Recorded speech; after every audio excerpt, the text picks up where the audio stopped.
Maloya, Xilric de Horizon et Blanc Blanc, Éric Juré. Bienvenue dans Round 8, ravi de vous recevoir sur le plateau. On a déjà vécu pas mal d'aventures ensemble. On les racontera peut-être dans les commentaires, mais on va les souligner. Un jour. Un jour, voilà.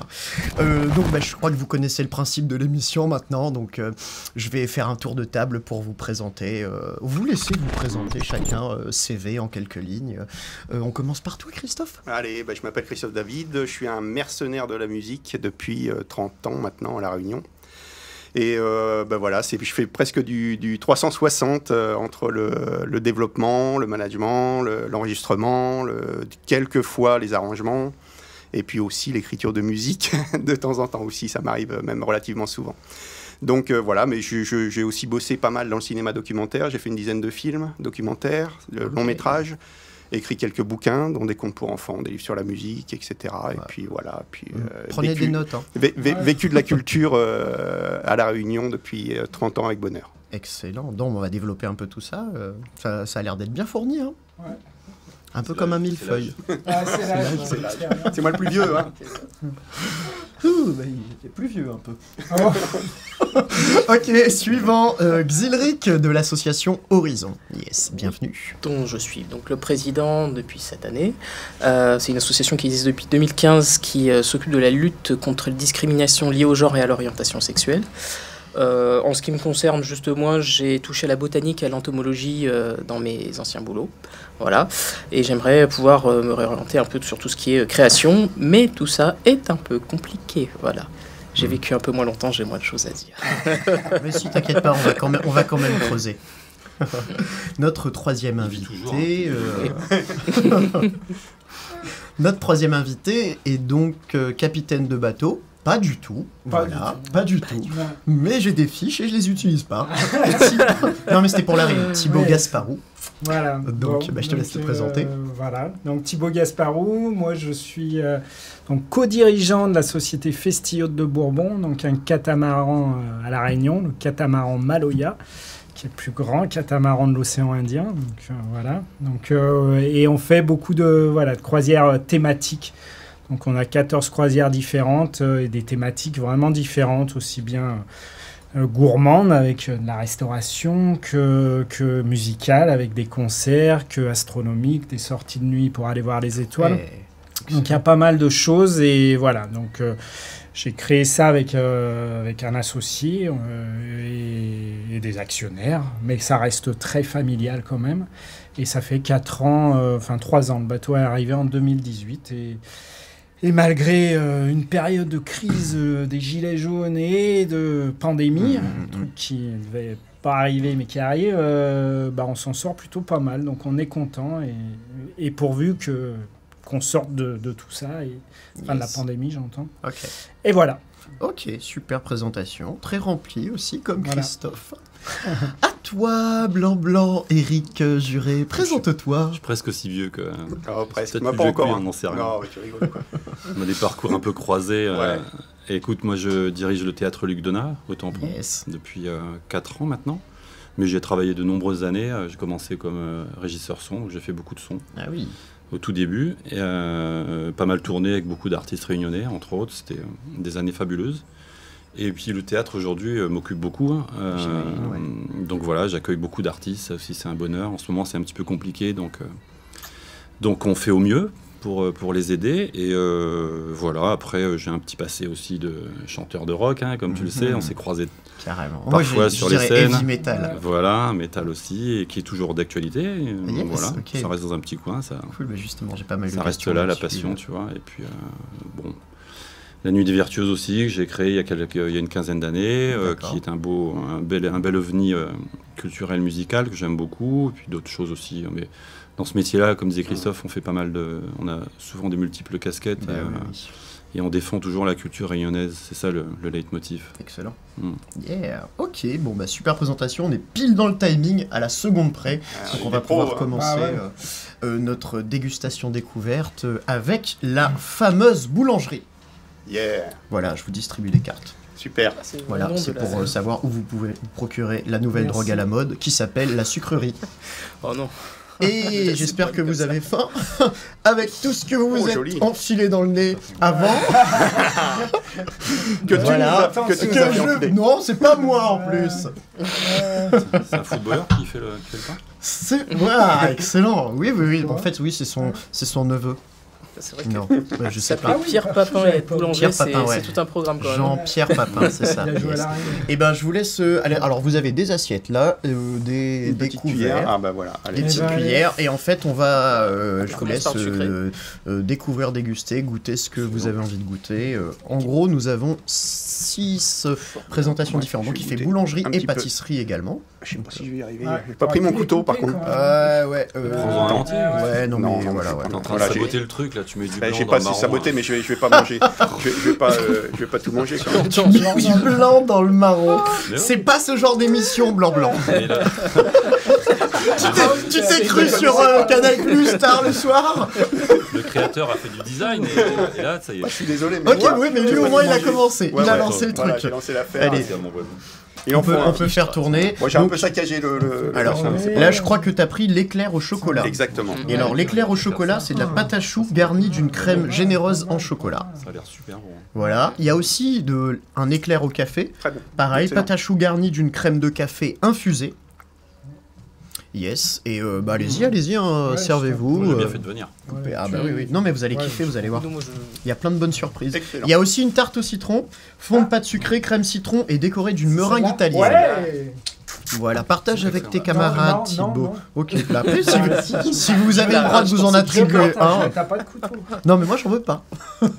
Qui veut de la Non, Il tarte fait juste nous regarder Vas-y, souffrir en fait. c'est le- Non, non, Ok. je partage. Je suis Nous pas- avons bravo, aussi pâtissier. une tarte au chocolat généreusement garnie de caramel, beurre salé maison et d'une Ok. ganache chocolat. C'est ça. Qui veut Trop Dieu. goûter, Pardon. C'est celle que tu. Terrible. Moi, tu j'ai as bien pris, petit ouais. un petit peu. Ouais, c'est celle Voilà. que j'avais choisie au début. Très bien. Devant la C'est bon, tout le difficulté de la monde en a découpe, une, ouais. j'avais T'as abandonné. pris une carte, Xilric, ou pas? What? C'est Oui, parfait, oui, t'as oui, pris une tout à carte. fait. Ok. Regarde ça. Et c'est à ce moment-là que j'ai mis donc du blanc dans le marron. J'aime bien tes Voilà, émissions, exactement. Maïté. Voilà. Ah, Maïté, tain, le mec il a des références quand même, quoi, tu vois. Au moins vas-y, un petit une bonne présentatrice, tu vois. Qui savait mouiller la chemise, on va dire. Ok, et il y a Pourquoi trois j'entends autres, ça il y a trois autres Ouais. entremets que je vais dévoiler au fur et à mesure, mais nous étions sur la présentation de Monsieur Christophe David. Je Donc finirai ma Christophe petite, David. tarte Non, au mais tu citron. peux parler la bouche pleine dans cette émission, t'as le droit. Et donc Christophe, tu m'arrêtes si je me trompe, mais on s'est rencontrés il y a des années, Ah, il y a longtemps, oui. et tu me connaissais avant que moi je me rende compte de qui tu étais. Et, Ben, en fait, oui, et- je faisais plus ou moins partie d'un jury à Saint-Benoît. C'était la. Comment s'appelait cette. La Clameur des La Bambous. Clameur des Bambous. ouais. Bah, en plus, la première édition, je me Ouais. sens bien, par Robin Frédéric. Et j'étais là-bas, accompagné par Alain Courbis. On était Yeah. souvent ensemble à cette époque. Et je me souviens de cette Clameur des Bambous. Il y avait un truc qui nous faisait marrer, mais à chaque fois, c'était que les gamins, en fait, ils devaient voter. Le public devait voter pour élire le meilleur groupe de la soirée. Mm. Mais au lieu de remplir ses fiches, ils faisaient des petites boulettes de papier qu'ils jetaient au chanteur pendant qu'il chantait sur la scène. Excellent. Donc parfois, le chanteur pouvait recevoir 50-60 boulettes dans la tronche. Et plus il en recevait, mieux c'était ou- Non. il y Plus il en avait recevait, plus tout le monde se marrait. C'était le C'est sens ça. Plus les gamins. Ouais, Et- c'était très et en drôle. plus, genre le premier rang, il était à la distance où on est, Thibaut, toi et Ah oui, moi, oui. tu vois. C'est vraiment ça. Et donc j'ai ce souvenir d'une fille qui paniquait un peu, qui avait une guitare, qui avait des lunettes, qui était un peu en panique, première scène et tout ça, c'est un peu compliqué. Et la boulette s'est collée entre son œil et la lunette, à l'intérieur. Et elle est restée comme ça tout le long de la chanson. Excellent. Et c'était Ouais, c'était quel puissant, quoi. La scène était quand même assez terrible. Et je me souviens donc d'avoir vu Loki là-bas. Bah, c'était une de tes premières scènes aussi. En fait, non, pas première scène. Il y avait déjà des scènes. Ouais, Moi, je t'avais vu au c'était Palaxa après aussi. le bateau fou Alors et le quelle année, Palaxa. Ouais, je t'avais vu au Palaxa et tout ça, mais c'était les débuts. 2000 par là. Oh, c'était Ouais, avant 98. 98 ou 99, Ouais, c'est le c'est ça. bateau fou, Ouais. Rock au lycée. Ouais. Et c'est pas longtemps après, quoi. Ouais, c'était assez Nat impressionnant, Case, ouais. Loki sur scène, déjà. Nat Case. Nous, à Ouais, l'époque, Nat Case, ça a ouais. été notre date, enfin voilà, mythique, quoi. Ah, S'en c'était rappelle, formidable. ouais, parce que c'était justement le fait qu'on te jette, soit Ouais. ça peut te déstabiliser, soit Ouais, le ça- fait de sentir cette haine. Ouais, n'ayons pas peur des mots, cette Ouais, haine il y avait envers toi, mais quand même les gens captivés, mais Mais et ben ça te donne une énergie de malade. Et là, tu comprends des groupes quand ils se font jeter de la boue et tout. Tu vois, il y a un truc où c'est un truc de rockstar, quoi, vraiment. Donc c'est. Une fois que c'est passé par l'épisode où on te jette un truc, ça carrière démarre en fait. Ouais. mais non, mais quand t'as tout le monde qui te jette des trucs, tu vois, genre. Mais c'est vrai que cette entreprise de déstabilisation de l'artiste, en fait, je trouve elle peut être saine quelque part parce que ça te prouve si tu veux continuer ou arrêter ce métier dans la foulée, quoi. Tu sors de scène, tu dis ah non, c'est pas pour moi, ou alors je vais y arriver, quoi. Parce que ça te donne envie. Et c'est ça, parce que c'était quand même un métier qui est extrêmement difficile, le métier d'artiste. Métier de producteur, hein, on le vit au quotidien. Donc c'est des boulots où on se met souvent en question, on se pose beaucoup de questions et on se demande si on va dans la bonne direction, si on fait une bonne stratégie, si on peut pousser le groupe plus loin pour nous, pour moi qui fait de la production, du management et qui développe, qui fait vraiment du développement à l'ancienne, je vais dire. C'est vrai que ça peut être un boulot qui est assez stressant. Je pense que c'est pour ça qu'on ne dure pas très longtemps dans ce métier. On est quelques dinosaures comme Blanc. Voilà, on doit être 5 ou 6 dinosaures à La Réunion, quoi. Sur le nombre de gens qu'on a vu défiler, qui devenaient des grands managers ou qui allaient devenir des grands professionnels de la musique. En fait, on est très peu à être restés dans ce métier aussi longtemps. Parce que c'est un métier qui est difficile à tenir nerveusement, difficile à tenir aussi à cause du stress des artistes qui, eux ont une grande demande aussi envers les professionnels. Donc voilà, mais c'est vrai qu'on a des parcours avec Blanc qui sont longs, mais parce qu'il y a beaucoup de passion, il y a beaucoup d'énergie derrière, et puis il y a aussi, on est assez sûr de nous au final quand on est dans le boulot. Je pense que tu fais le métier le plus difficile de ce métier-là, de ce boulot-là, manager. Qui quoi, manager précisément. Développeur d'artistes, je pense que c'est le métier le plus dur. Ouais. Il y a beaucoup d'aléas. Non, mais c'est vraiment, faut lire vite ce que peut être l'artiste ou pas, je pense. Et après, tu commences le travail simplement. Et donc, c'est tout un process sur du long terme, ce que les artistes voient pas toujours. Oui. Et c'est un rapport aussi de couple, quasiment. Parfois. C'est ça. Et puis c'est sûrement la personne qui croit aussi le plus dans le groupe. Et oui, parce que c'est quand tout le groupe peut douter, se remettre en question, s'il y en a un qui doit tenir la barre du navire, c'est le manager. C'est le développeur. Et souvent, ça arrive, des artistes me demandent si je veux pas travailler avec eux. Est-ce que tu veux pas développer ma carrière ? Ça m'arrive relativement souvent. Mais moi, je peux pas si j'ai pas le poil qui dresse d'un seul coup. Par exemple, je peux voir un groupe comme par exemple The Dizzy Brains, le dernier groupe avec lequel je travaille là en ce moment, malgache, qui ont fait 400 concerts dans le monde en quelques années, qui a explosé vraiment. Je les ai vus en plein Tana, dans une salle de répétition complètement miteuse avec leur manager qui était Morsou. Morsou, le mec. Il n'arrive même pas à s'exprimer. Ouais, c'est pas son nom de famille, Morsou. Juste parce que je vous voyais aussi les... Morsou, il s'était défoncé au rhum malgache, donc il tenait plus la route. Et le groupe jouait dans ce truc. C'était pas bon, c'était pas bien, c'était pas propre. Mais j'ai vu que ces garçons-là, au moins les deux frères, avaient quelque chose à me dire. Et donc c'est comme ça qu'est partie l'aventure, comme avec Françoise Guimbert. J'avais fait Sega Maloya dans la Ravine en 2000. J'ai vu un montage, on avait fait un tournage de ça avec Nicolas Grimaud à l'époque qui était réalisateur. Et j'ai vu, en revisionnant le spectacle, j'ai vu Françoise qui tendait la main comme ça au public. Et je me suis dit, à cet instant-là, m'a fait me dire, ok, j'y vais. Donc aussitôt je lui ai téléphoné, j'ai dit, tu veux partir avec moi ? Elle m'a dit, oui, ok, on y va. Et pareil pour Zong aussi. Yes. J'ai vu ces jeunes en tournée. On était en tournée aux États-Unis, au Canada, avec le groupe folklorique de Bernadette Ladoge. Ah. Et j'avais organisé une tournée. On a fait 53 dates aux États-Unis, Canada. Enfin, c'est un truc énorme pendant 1 mois et demi. Enfin, c'était fou. On était 30 personnes sur la route. Et j'ai vu Sandrine, Rodolphe, Laurent Ladoge, Guillaume, etc. Tous ces jeunes qui étaient là, ils avaient entre 20 et 25 ans à l'époque, qui étaient brillants. Et en rentrant à la réunion, j'ai dit, bah allez, on y va, quoi. On fait un groupe ensemble. Excellent. Et on a travaillé 3 ans ensemble et fait beaucoup de projets. Mais c'est ça, c'est vraiment le coup de cœur. C'est l'instant, c'est d'une seconde à l'autre où on se dit, ok, j'y vais, je me lance. Et là, quand on se lance, on sait que c'est pour 3 ans, 4 ans, 5 ans, voire plus, quoi. Qu'est-ce qui fait justement qu'un groupe ou des musiciens restent fidèles à son manager ? Est-ce que toi, tu as l'air de les prendre enfin, les dénicher, et puis voilà. Mais après, est-ce qu'ils restent ou comment ça se passe? Ils s'envolent enfin, comment ça se passe? Il n'y a pas de règle. Il n'y a pas de règle. Ça dépend de la mentalité de chacun. Ils peuvent bosser et se laisser développer pendant un certain nombre d'années, puis d'un seul coup dire ok, j'en ai marre, il me saoule, il est trop paternaliste, ou il a trop mauvais caractère, ou ceci ou cela, et puis ils partent ailleurs, ou soit rester malgré les tentations qui peuvent se faire. Par exemple, les Dizzy ont toujours choisi de travailler avec moi, alors qu'ils ont eu d'autres propositions avec des producteurs et promoteurs beaucoup plus importants. Si tu fais bien ton boulot, à un moment donné, le groupe te lâche. C'est possible. Bah oui, l'idée, c'est de les emmener là. Et à un moment donné, peut-être la strate suivante, il faut pouvoir les emmener sur un autre terrain. Ça c'est au manager de le sentir. Moi, je sais que là, je fais le 3e album des Dizzy, c'est le dernier. C'est-à-dire, s'ils en font un 4e, ce sera plus moi.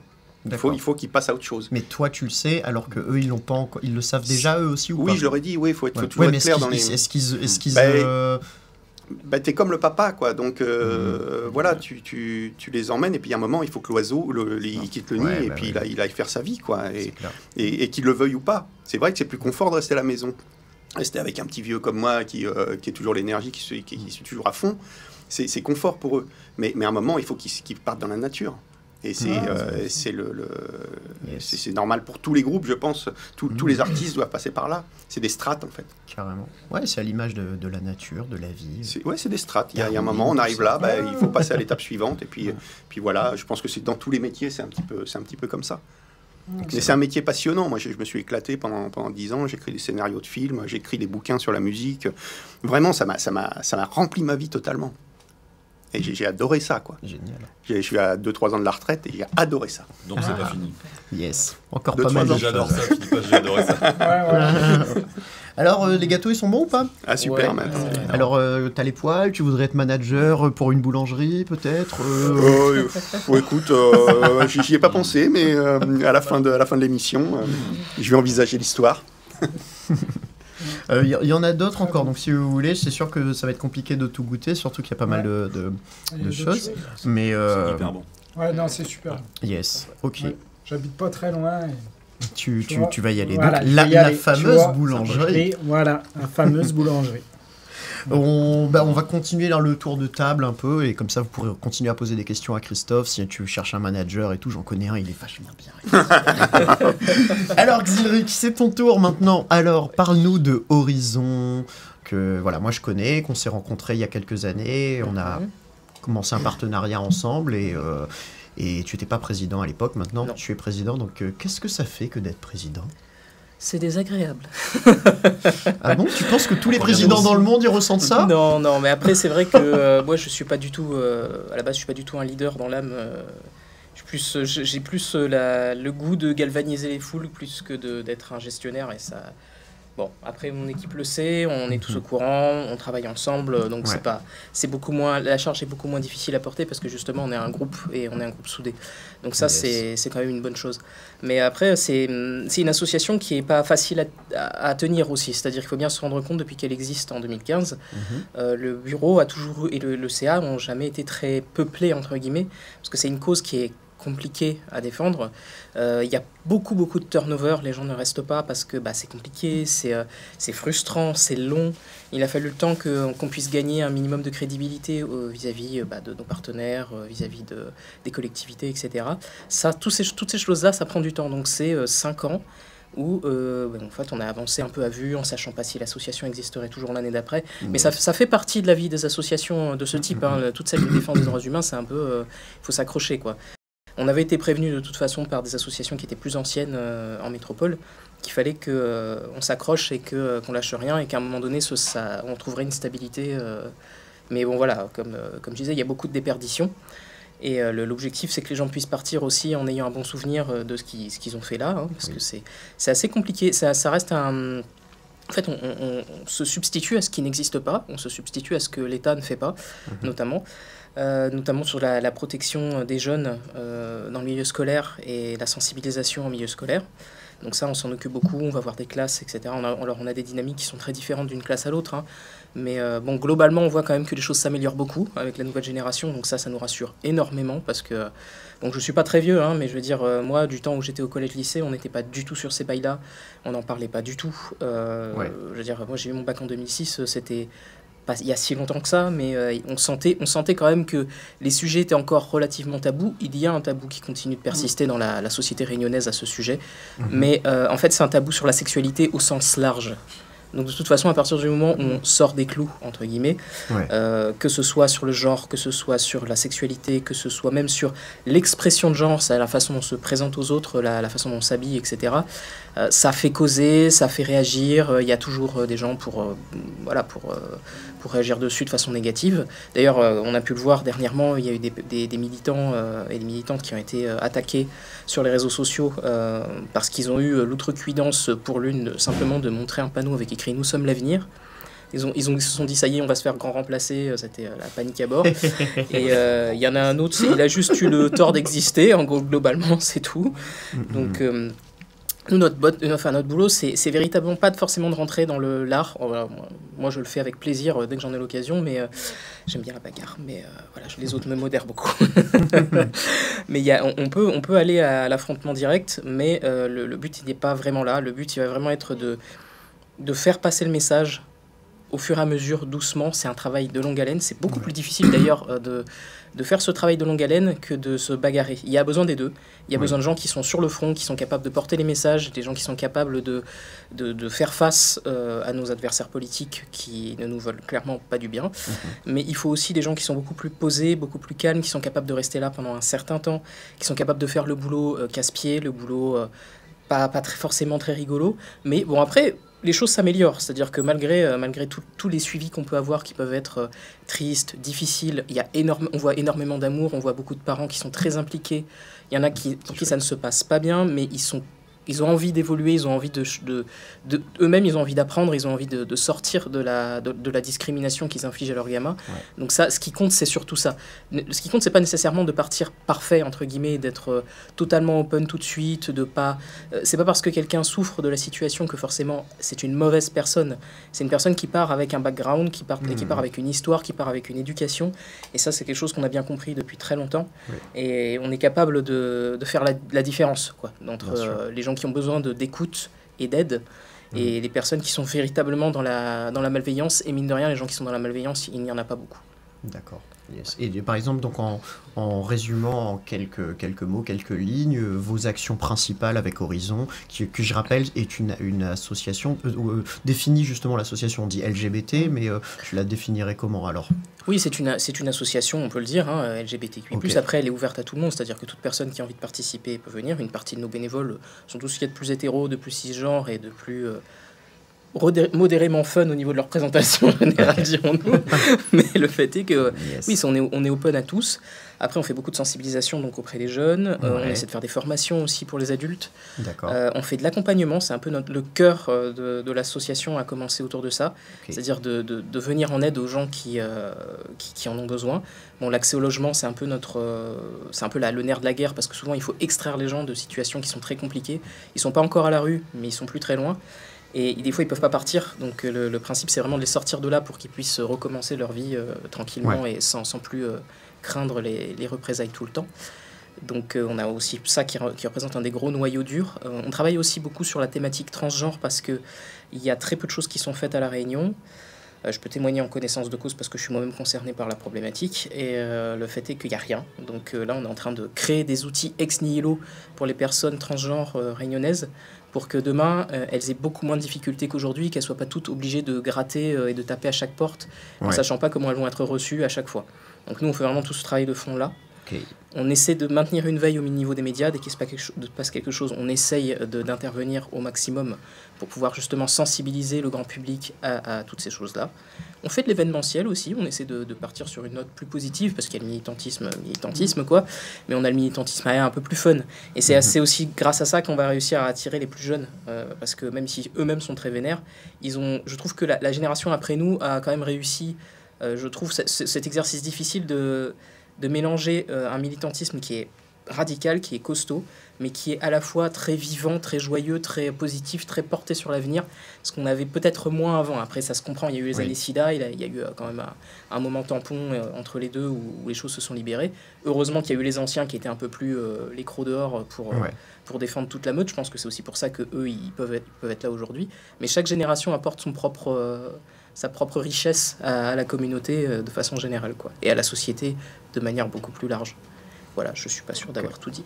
Si. Mais je pense que si. Ouais, c'était bien, bien dense, mais très très compréhensible. Je pense que voilà. Donc après. C'est la seule association à La Réunion ou pas ? Alors, c'est la seule association sur ces thématiques-là qui soit locale. C'est-à-dire qu'il y a d'autres associations, mais ce sont des antennes d'associations nationales et elles ont leurs propres limites. Par exemple, il y a le refuge où c'est 18-25. Typiquement, donc il y a les problèmes que l'on sait en ce moment, malheureusement. Mais ils sont limités en termes d'âge et ils sont limités en termes d'actions qu'ils peuvent faire. Ils ont quand même un cadre dans lequel ils doivent agir. Nous, on s'est rien interdit parce que comme on savait qu'il n'y avait rien pour prendre en charge derrière nous, on s'est positionné sur tout ce qu'on a pu voir sortir au fur et à mesure. Donc on a vraiment des missions qui sont très larges, quoi. D'accord. Yes. Il y a combien de personnes, du coup, qui... Une quinzaine de bénévoles actifs, je dirais, à peu près. Ce qui est beaucoup plus qu'avant, parce que pendant les 5 premières années, en gros, on était 5 bénévoles actifs. Donc on a une autre association, en fait, les anciens d'une autre association nous ont rejoints. Et concomitamment, on a eu plein de gens qui sont sortis d'on ne sait où et qui ont commencé à venir nous voir, surtout des femmes. Ce qui, moi, m'a beaucoup rassuré parce qu'elles ne venaient pas au début. Et on commence à avoir d'autres personnes créoles, parce que même si moi je suis créole... J'allais dire souvent que je suis un créole en carton, quoi. Déjà, je passe sans problème pour un oreille, je pense, d'une part, à cause de ma tête. Et puis d'autre part, je suis un peu acculturé, etc. Donc c'est pas le meilleur exemple. Donc c'est bien que justement les gens viennent petit à petit et qu'on s'adapte un petit peu plus. Parce qu'au début, on était sur 90% de personnes de l'extérieur. Et ça disait quelque chose, je pense, de la crainte de la société réunionnaise vis-à-vis de toutes ces choses-là. Mais ça change, ça évolue, comme tu le dis. Chouette. Nous allons continuer un peu le tour de table, mais toi, tu dois nous faire déguster quelque chose. Regarde devant toi, il y a 2 pots comme ça. Tu vois ça non, pas les pots de fleurs. Non. Mais justement, je les ai mis là comme ça, c'est pour voir si quelqu'un a laissé, mais c'est pas comestible là. Non, je suis un peu teuteux, moi. Non, en fait, vous avez 2 pots de miel. Donc il s'appelle Folio et il fait du miel pays. Il a des ruches chez lui. Et il fait l'extraction du miel. Et donc, il y a un miel de litchi et un miel de poivrier. Vous avez des petites touillettes pour pouvoir goûter. Ça se met dans le nez. Ouais, c'est on a pensé à la même chose. Non, mais les gens, ils n'ont pas vu le préquel de cette émission, tu vois. On l'a pas tagué. On leur expliquera un réflexe. Où est-il notre folio ? Alors, il est à la ligne des... à Bois d'Olive. C'est un particulier qui est passionné. Et je suis allé chez lui et après l'émission, justement, je ferai aussi un reportage parce que moi, personnellement, ça me passionne d'aller voir l'extraction du miel et je trouve ça assez chouette. Et je crois que quand il t'en parle, c'est une initiative aussi dans le monde de dire, d'avoir des abeilles quand tu as l'espace, c'est une initiative environnementale aussi, quoi, de proposer ça parce que potentiellement, n'importe qui peut le faire. Du moment que tu as du terrain, tu peux, et voilà. Ouais. Donc je vous laisse goûter ceux qui veulent. Et des arbres et des fleurs. Ouais, mais ça, elles peuvent aller chez le voisin. Exactement. Et nous passons en même temps à Thibaut. Oui. Il n'avait pas déjà tout dit tout à l'heure ? Ouais, il me semble. C'est vrai. Mais il va répéter pour le replay. Voilà. Donc, tout à l'heure, tu t'es présenté. Tu as dit que ça fait 3... Non, tu vois 2018, Allez, 2018. Le catamaran est arrivé à La Réunion en 2018, janvier 2018. Après 4 ans de montage de dossier, de construction du catamaran, etc. Et depuis 2018, effectivement, on exploite ce catamaran qui s'appelle donc le Maloya. L'idée, c'était aussi justement de faire un hommage aussi au patrimoine de La Réunion et musical. Mais l'idée, même s'il s'appelle le Maloya, alors on a une clientèle très créole quand même, puisqu'on est situé au port. Donc on a une clientèle très, très locale. Qui s'était pas gagné parce que le Réunionnais, ce qu'on disait tout à l'heure, est pas forcément tourné vers la mer. C'est plutôt quelque chose qui l'effraie. Ou quand il est tourné vers la mer, il est plus au niveau de la pêche, c'est ce qui l'intéresse. Mais des balades comme ça touristiques, c'était pas forcément gagné. Et au contraire, le fait que le catamaran soit très grand, large, ça rassure bien les gens. Et du coup, on a une clientèle très locale. Et tant mieux en cette période compliquée où, comme il n'y a plus de touristes, c'est bien, voilà. Donc plein de sorties, oui, à thème et des choses complètement différentes pour toucher aussi un panel large et donc des familles, des amis, des collègues. Voilà, c'est excellent. Combien de places dans le catamaran? Alors on peut accueillir, hors période Covid, on peut accueillir 110 personnes. Ah oui. Ouais. Et là, on a à peu près, ça dépend, voilà, on peut être à moitié, on peut encore monter à 70, 80 là, tout avec en ce moment, enfin.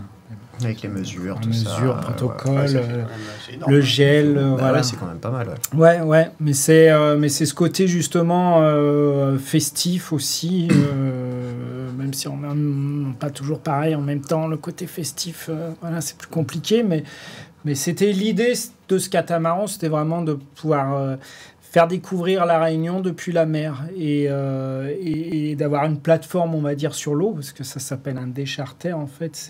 C'est un gros catamaran où tu peux accueillir du monde, mais tu peux pas dormir dessus. Et l'idée, c'était de dire, trouver comme prétexte d'avoir ce bateau, de faire venir les gens, y mettre des thématiques qui changent. Donc, comme je disais, des concerts, des brunchs, des choses complètement différentes. Et puis, à la fois, de découvrir la Réunion depuis la mer. Et il n'y a rien de plus... Enfin, moi, j'adore ça. Souvent, les navigateurs, ce qu'ils disent, là, il y a eu récemment le bateau de la course Sobelo qui arrivait à la Réunion. Et c'est ce qu'ils disent, de voir quand arrive ce caillou... posé en plein milieu de l'océan Indien, et c'est fantastique, quoi. Puis tous les navigateurs, de toute manière, découvrir un territoire par la mer, c'est une autre approche, quoi.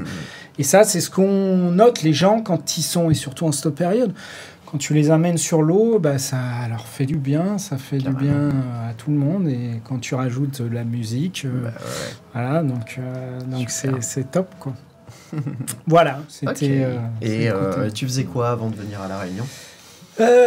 Je suis, avec mon accent, je suis de Lyon, en fait, de la région lyonnaise, donc rien à voir avec le maritime. Et j'ai voulu être d'abord dans une entreprise plus de trekking. J'ai toujours été attiré par les voyages, en fait. Okay. Donc, je travaillais dans une boîte de trekking, qui m'a permis de faire beaucoup de voyages aussi, des beaux voyages, au Pérou, Himalaya, enfin plein de choses différentes.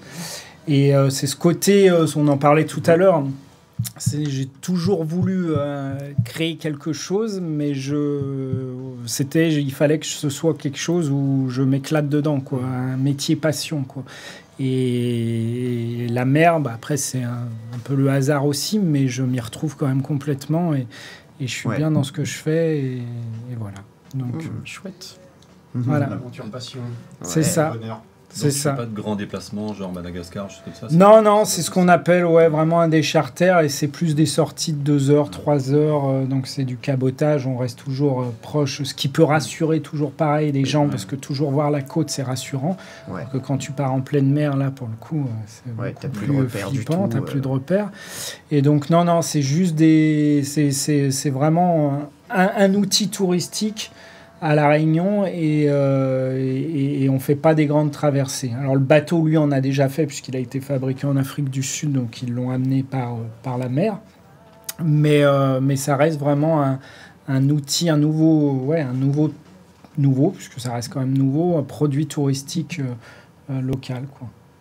Voilà. Ok. Bon, il y en a d'autres qui font ça. Il y en a d'autres, mais oui, si, il y en a d'autres. Il y a plusieurs. Hein. Il y en a de plus en. Voilà.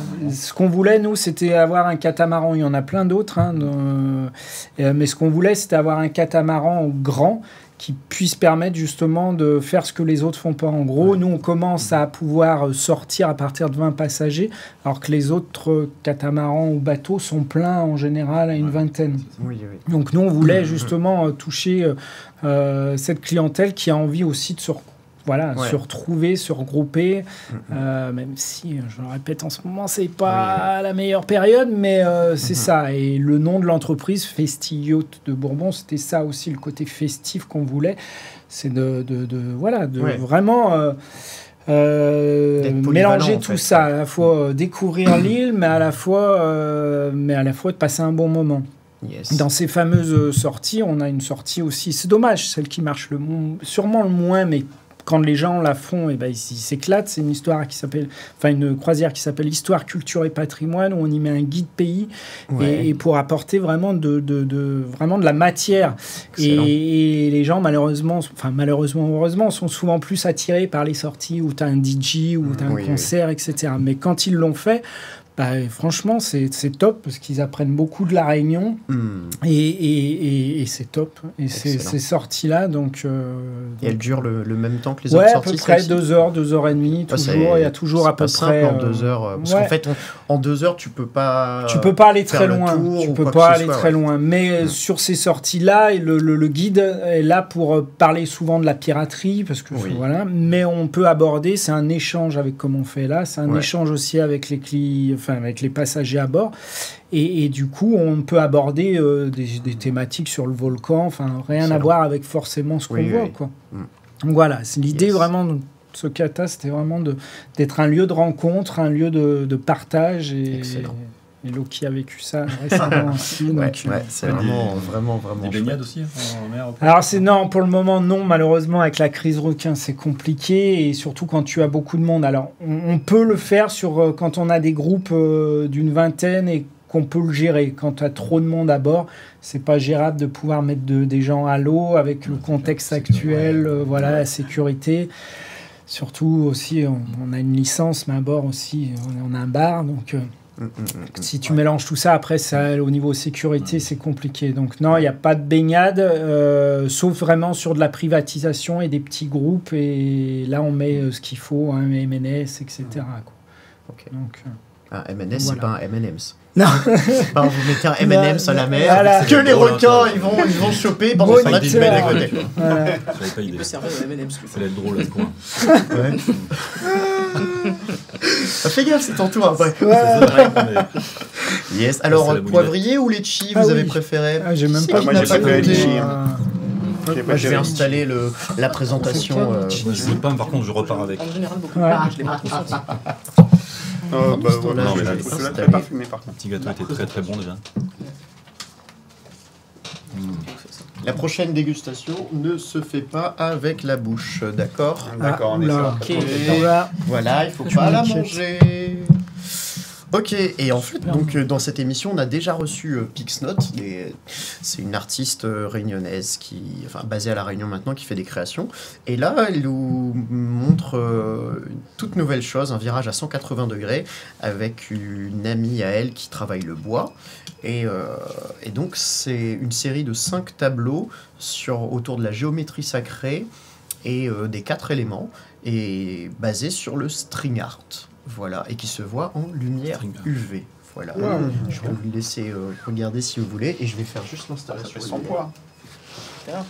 C'est du bois massif, ça. Voilà donc.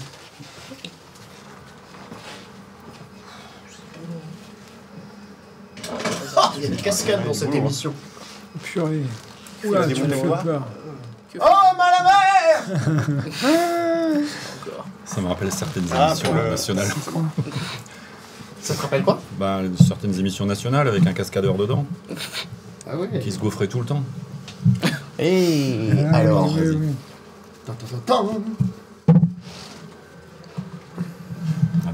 Voilà. Ouais. Ah bah ouais. Ah oui. La lumière noire. Pas la même ambiance, ouais. Excellent. Lumière UV. Putain. Très chouette. Voilà donc Pixnot. Alors celle-là. T'en pour l'autre? Donc une série de 5 Wow. sur la géométrie sacrée. J'ai pas vu les points sur les Donc si on l'installe chez soi, il faut aussi avoir la... Ouais. En fait, il y a toute la collection des 5. Ouais, il faut avoir la lumière, mais tu vois, c'est quand même relativement puissant. Tu vois, celle-ci, elle est vraiment genre de scène, tu vois. Et voilà. Ça va, vous avez aimé? Ouais, super. très bien. J'aimerais bien savoir combien de temps elle met pour faire Un truc comme ça. un tableau. Ouais. Ouais, c'est une bonne question. Hein. Je pense que c'est des heures et des heures. La dernière fois dans l'émission, on avait ce qu'elle crée en micro-macramé. Et là, on parlait de semaines de boulot. Miyazaki, des porte-bonheur. Donc, tu vois, genre comme on fait les bracelets brésiliens. Mais en... Et après, là, c'est un virage complet à 180 avec le bois, le truc, mais bon, c'est passionnant à travailler et c'est pas mal inspiré de, tu vois, des festivals trans, ce genre de choses de rend déco qu'on peut avoir et tout. Ouais. Ah, je vais rallumer la lumière sinon. Ouais, sinon il va pas être content. Théo Opérateur. Théo Oui. On t'a pas beaucoup entendu de l'émission, hein. Ah non, mais je suis discret là pour l'instant. Bah alors, tu veux pas faire la transition là, s'il te plaît? Il dormait, On peut Théo. ranger ta place, s'il te Ouais, plaît il Tu sais, t'as éteint, il a dormi. Ah non, je réalise, hein, les comme c'est Covid. Non, ça va, tu t'ennuies pas, c'est bon, tu passes un bon moment? C'est intéressant, ouais. Et Marion, elle s'amuse bien aussi ou pas? Marion, elle mange une banane. Ah ouais. D'accord, elle mange une banane, Marion. Alors, on a mangé tous les gâteaux aussi. Bah, c'est ça. Ouais, Non, il en reste. putain. Il en reste. Et bien justement, maintenant que vous avez mangé des gâteaux et que vous avez pris le dessert, on va passer au repas. Au Parfait. salé. Voilà, et le repas, c'est donc blanc-blanc. Tu es notre plat principal. l'allonge. C'est ça, on l'allonge sur la table. Je m'allonge Est-ce que quelqu'un a une peau de bête? et je me oins le corps. Ça. Le quoi, je ne sais pas. hein. Voilà. Ouais. Ah oui. Ah oui. César Pizza, donc, qui est un ancien chef cuisinier qui a ouvert une pizzeria au 12e, au Tampon. Ouais. Ah, mais Et, oui. au bras creux, Ouais. et qui fait des choses délicieuses. Donc, il nous offre cette dégustation. 3 quiches, donc il y en a une lardon champignon, il y en a une légumes, et il y a l'autre avec de la Champignon viande. lardon. Voilà, non, c'est une autre. Non, c'est poisson, voilà, poisson. Je Exactement. pense que le poisson est plus là-bas, non?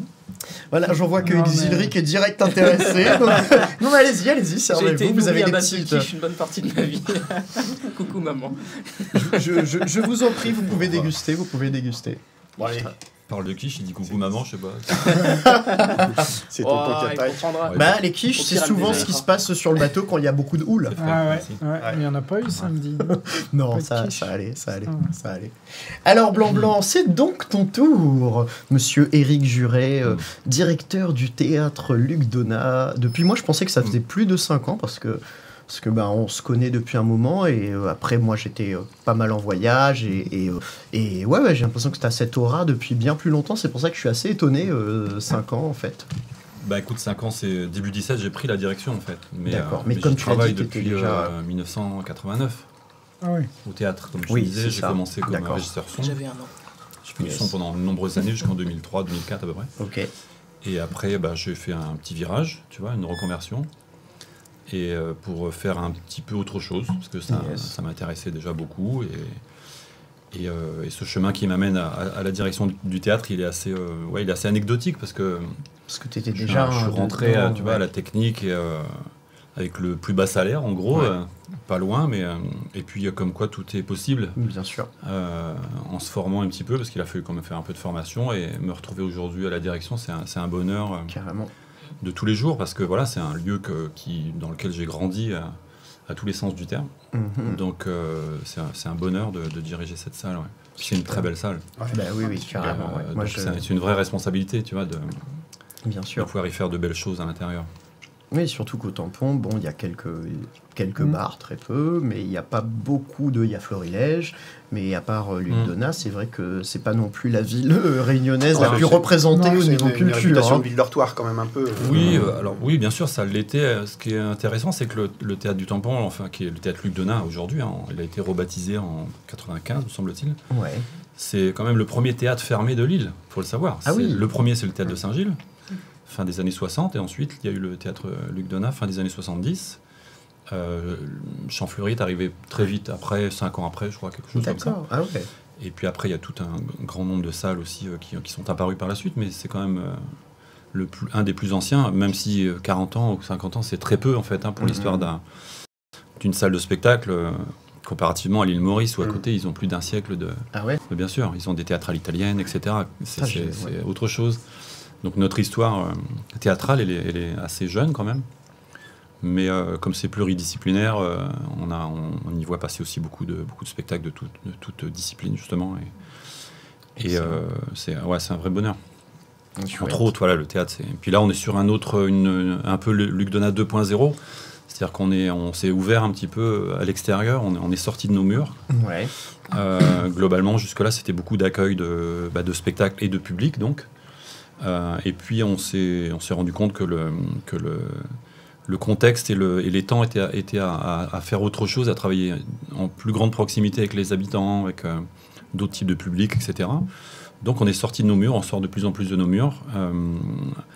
en particulier avec l'association avec Sergio Grondin et la compagnie Carambolage, qui est artiste associé au Théâtre Luc Donat et qui, lui, a une compagnie qui est déjà qui fait beaucoup de travail sur le territoire, de différentes façons, mais cette expérience nous sert et enrichit le projet culturel du théâtre. Et ce qui fait qu'aujourd'hui, je suis très content de déployer un projet sur le territoire et j'agrandis le terrain de jeu en quelque sorte, sur la commune du Tampon, mais aussi sur la région sud, et puis bien sûr aussi toutes les autres salles de l'île depuis toujours. Mais ça, c'est quelque chose qui est ancré depuis de nombreuses années, hein, les co-portages de projets, la mutualisation, etc. Ça se fait beaucoup. Mais là, il y a comme une dynamique sudiste qui est en marche et qui s'active et qui va être super intéressante pour les années à venir. Ouais. Donc voilà, ce théâtre Luc Donat qui prend un peu une autre vitesse de croisière et une autre dimension. Yes. Pour ce qui est de Luc Donat. Luc Donat, un sacré artiste. Hein. Est-ce que toi, il dit pas qu'il était quand même aussi sur un festival aussi ou en Afrique du Sud. Ah oui, j'ai fait aussi, comme j'ai fait du son, j'ai travaillé 10 ans sur un festival au Zimbabwe qui s'appelle le AIFA, c'est Harare International Festival of the Arts. D'accord. Et alors là, c'est une petite anecdote un peu assez drôle parce que je tourne à ce moment-là avec Davis Icard. D'abord, j'y passe avec Mehdi Gerville en tournée. Je faisais donc le son et le tour management du groupe. Et donc on y passe avec Mehdi et 6 mois après, on y retourne avec Descartes. D'ailleurs, à l'époque, il y avait un vol direct Maurice-Zimbabwe qui n'existe plus depuis longtemps. Et oui, il y a beaucoup de Mauriciens qui étaient installés au Zimbabwe. Et donc, dans le festival, à la fin, le patron du festival vient me voir, il me dit « Écoute, on a bien aimé, ça te dirait pas de travailler un petit peu avec nous ?» Et j'ai dit oui.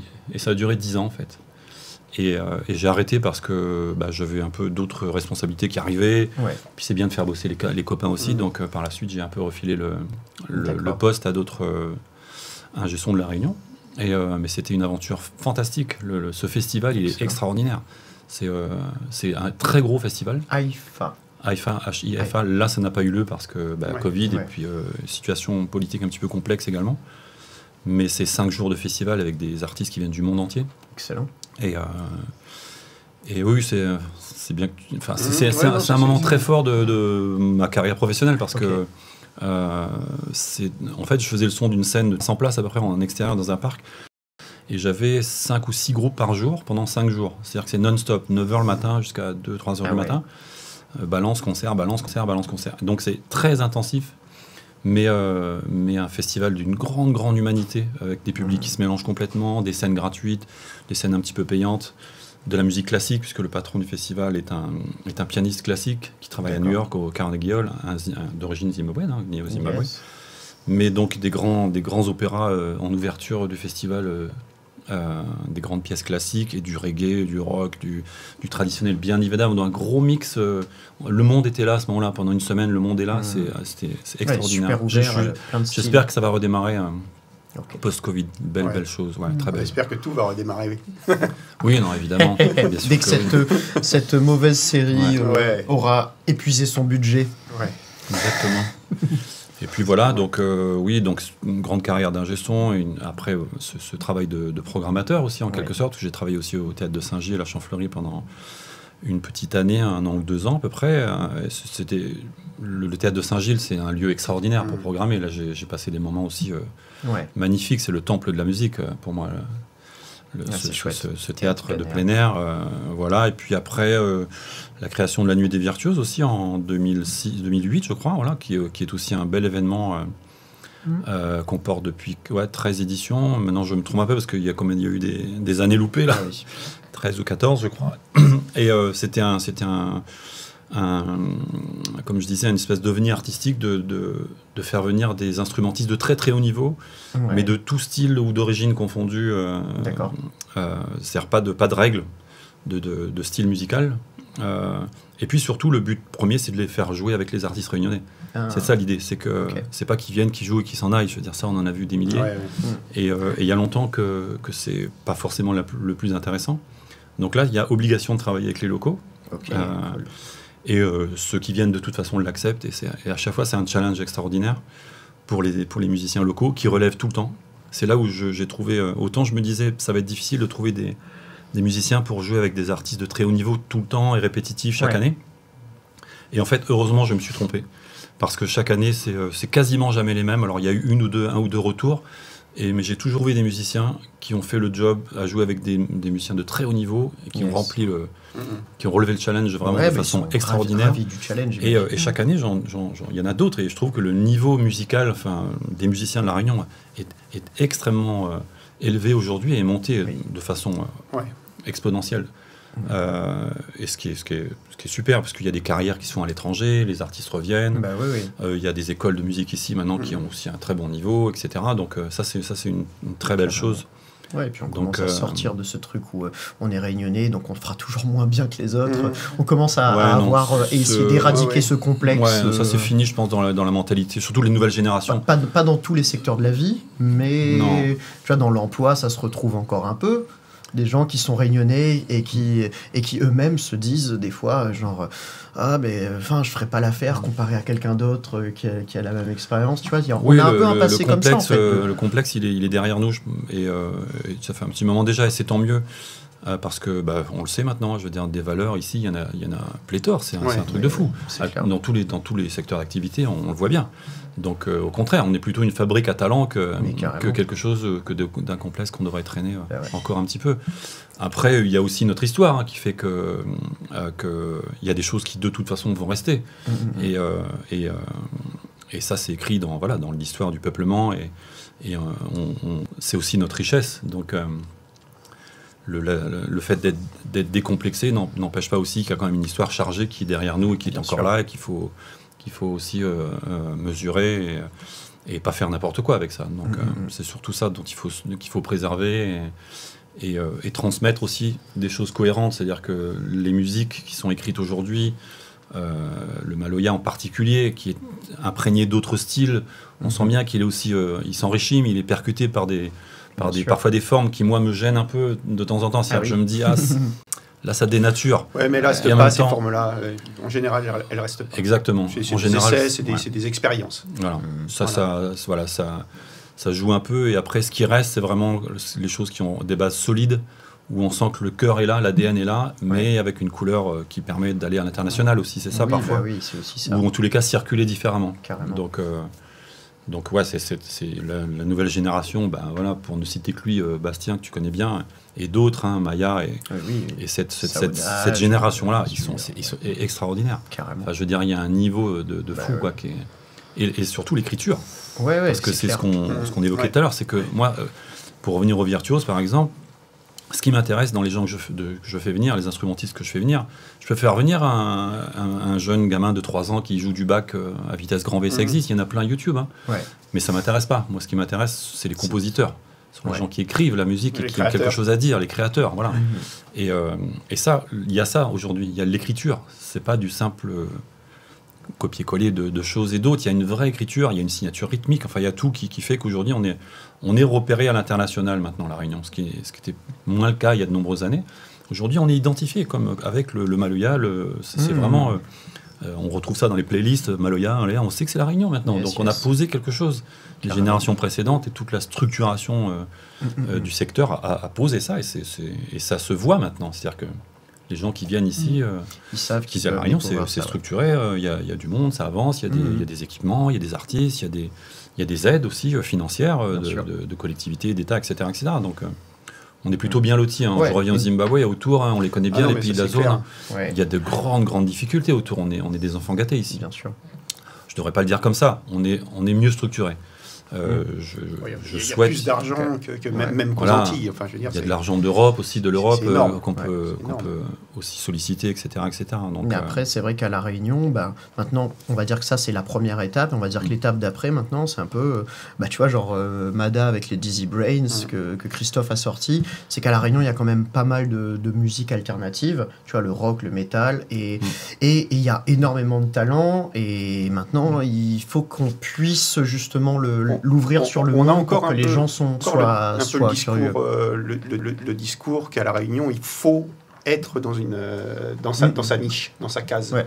Mais ça, Moi, c'est très français. C'est très français. En fait, on aime bien mettre les choses dans des cases. Donc, c'est vrai que comme tu le dis maintenant qu'on s'est battu et que La Réunion s'est identifié tel ou tel style de musique, bah c'est chouette pour d'autres talents que... Il y a 5 ans, hein, c'était il n'y a pas longtemps, quand France Inter vient à Mada et me demande pourquoi est-ce que vous allez développer un groupe de rock alors que nous, on en a plein chez nous, des groupes de rock. Pourquoi est-ce que vous allez faire ça à Madagascar? C'est pas la musique qu'on veut voir.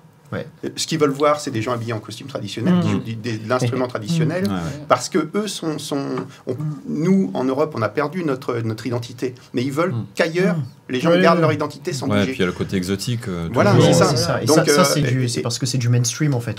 Et moi, j'ai toujours lutté contre ça. Pourquoi un Malgache ne ferait pas du rock? Pourquoi est-ce qu'un Réunionnais ne ferait pas de l'électro? Pourquoi, etc. Pourquoi eux ailleurs auraient le droit et nous, on n'aurait pas le droit? Nous, il faut qu'on reste dans notre niche. Et ça, je pense qu'on a encore ça quelque part. C'est encore latent.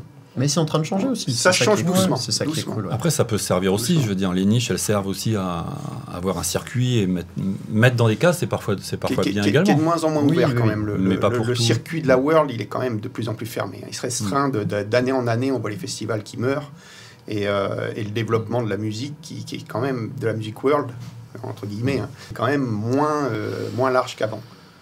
Aujourd'hui, c'est plus difficile pour un artiste qui fait de la musique traditionnelle ou de son pays, aux sonorités de son pays vraiment très typiques, de sortir. C'est vraiment dur, quoi.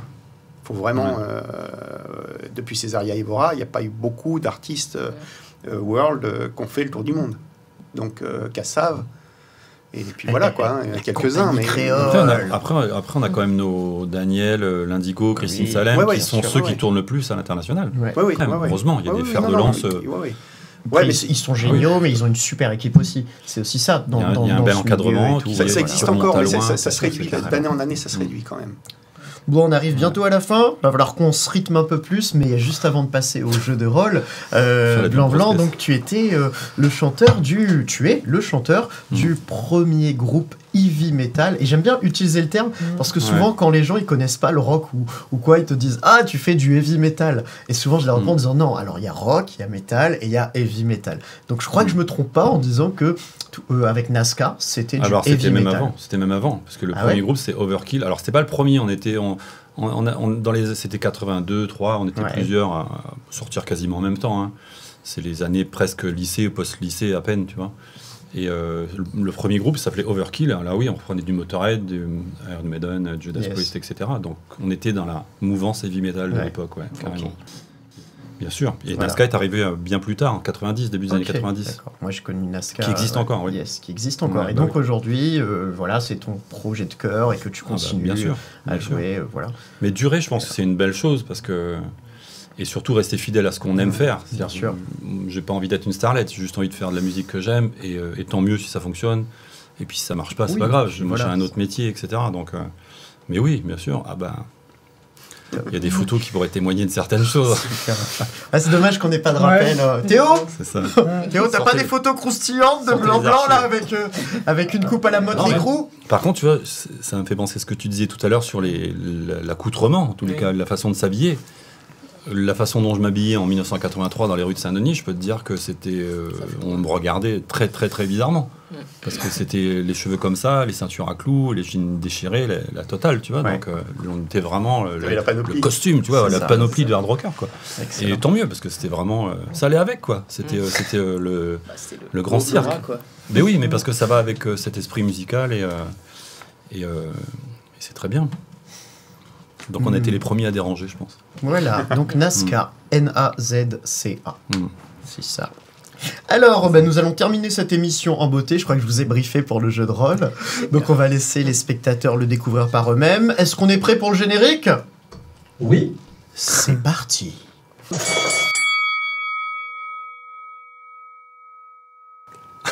Mesdames et messieurs, bonjour, je suis Cyril Alouda, le présentateur de cette nouvelle émission. Nous sommes en 2032, la France a fait un virage intellectuel comme ceci, à l'inverse de la courbe de Rocco Siffredi qui est comme ceci. Et donc j'ai avec moi 4 candidats dans Question pour Lyon. Je vous rappelle que le but du jeu, c'est de donner la pire réponse aux questions que je vais vous poser. Alors, comme je ne sais plus écrire, je vais dire que les invités... Alors, monsieur, vous, c'est C. Je crois que C, ça se fait comme ça. Voilà, vous êtes monsieur X, hein, c'est ça? C'est comme ça. Vous êtes monsieur T, c'est ça. Et vous êtes monsieur B. Wow. Question pour un couillon, ça commence tout de suite. Le gagnant gagne quelque chose. Allons-y. Alors, qui a composé le générique de Rambo? On a de la culture dans cette émission. Qui se chante comme ça? Tin, tin, tin, tin, tin, tin, Je crois que c'est Bézu. tin, tin, tin. Bézu? Excellente réponse. Notre réponse? Bézu. Grand compositeur des années 80. Tin, tin, tin, tin, tin, tin. Adrienne. Voilà, bon, nous avons un point pour Monsieur C.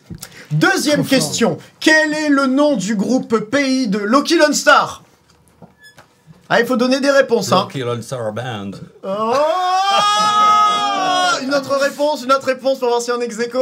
Ah, il faut tenter, il faut se lancer, il faut donner des réponses, hein. Maloki Band. Maloki Band. Oh, il va faire 2 points. Maloki Band. Ok, bon, bah 2 points pour Monsieur C. Attention, il reste pas beaucoup de questions, hein. Oula. Alors, le nom du dieu nordique frère de Thor. C'est Droit. Ah, bravo, excellente réponse. Excellente réponse, bravo. Et donc nous avons 2-1. Ah, vous êtes les derniers. On tient les couillons. Il y a de la bouteille derrière, il y a du métier, monsieur. Attention, quelle est la spécialité snacking de la Réunion? La première, s'il ne devait en rester qu'une, comme dans Highlander. Le samouchon. Le bouchon gratiné. Le samouchon. Le bouchon gratiné. Mauvaise réponse. Oh, merde. Mauvaise réponse. Le samouchon. Bravo. Bravo. Monsieur C est en train de prendre une avance. Là, je vous mets une avoine, hein, les gars. Là, je peux vous dire qu'il vous la met bien dans la Shacknine, hein. Ah, punaise. Ouais, on sait où est-ce qu'il se nourrit, surtout avec un bar. Voilà. Donc 3-1. Il reste 2 questions. Quel est le prénom de Théo, notre réalisateur de l'émission? Moi, je partirais sur Jean-Claude. Théo. Jean-Pierre. Non. Théo. Théo. Phil. Phil, pas mal. Non. Moi, je reste sur Suzanne. Ok. Théo, alors, tu dirais? Phil. Ils ont raison ou ils ont tort? Théo. Ah, ben voilà. Quel était le prénom de Théo? Théo, tout simplement. Bravo. Bravo, personne. Personne. Et attention, dernière question, attention. content d'être Cette venu. question... Cette question est une question piège. Comment s'appelle cette nouvelle chaîne sur laquelle nous sommes actuellement et que les spectateurs peuvent voir en dessous de la vidéo? Allez, question pour un couillon. On va avoir un gagnant. Je l'ai lu en plus. Hein. J'avais rien à faire, en fait. Eh bien, c'était Masca Studio. Ah oui. Bon, ben merci à vous. oui, Je Masca rappelle Studio. que, question pour un couillon, J'ai gagné, les gars, désolé. c'est Monsieur C'est C l'expérience. L'expérience. qui a gagné un test PCR gratuit pendant un mois, tous les jours. Déjà, j'ai eu droit à 2 aujourd'hui. C'est vrai. Pétard. Comme tout le monde. Bon, il y a eu pas mal de péripéties, on vous les racontera sur les réseaux sociaux éventuellement. Merci beaucoup douleur. à Christophe David. Bah, merci à toi de nous avoir invités. Merci à Xilric de Horizon. Merci à Thibaut Gasparou du Festillot de Bourbon, le Maloya. Merci à Blanc Éric Juret, le directeur du théâtre Luc Donat. Avec plaisir. Yes, de nous merci avoir encore invités. à tous nos Merci à toi, partenaires c'est et bah, très bientôt. On a bien mangé en tout cas, c'était très bien, c'était parfait. On n'a pas fini, je voilà. l'ai bien reçu. genre. La fameuse boulangerie, César Bien reçu. Pizza, Pixnot et le Folio Miel Pays. Voilà, c'était Round 8. Rendez-vous à la prochaine. N'oubliez pas, sortez dans un pays libre. Le pays libre, c'est nous qui le faisons, c'est pas ceux qui le dirigent.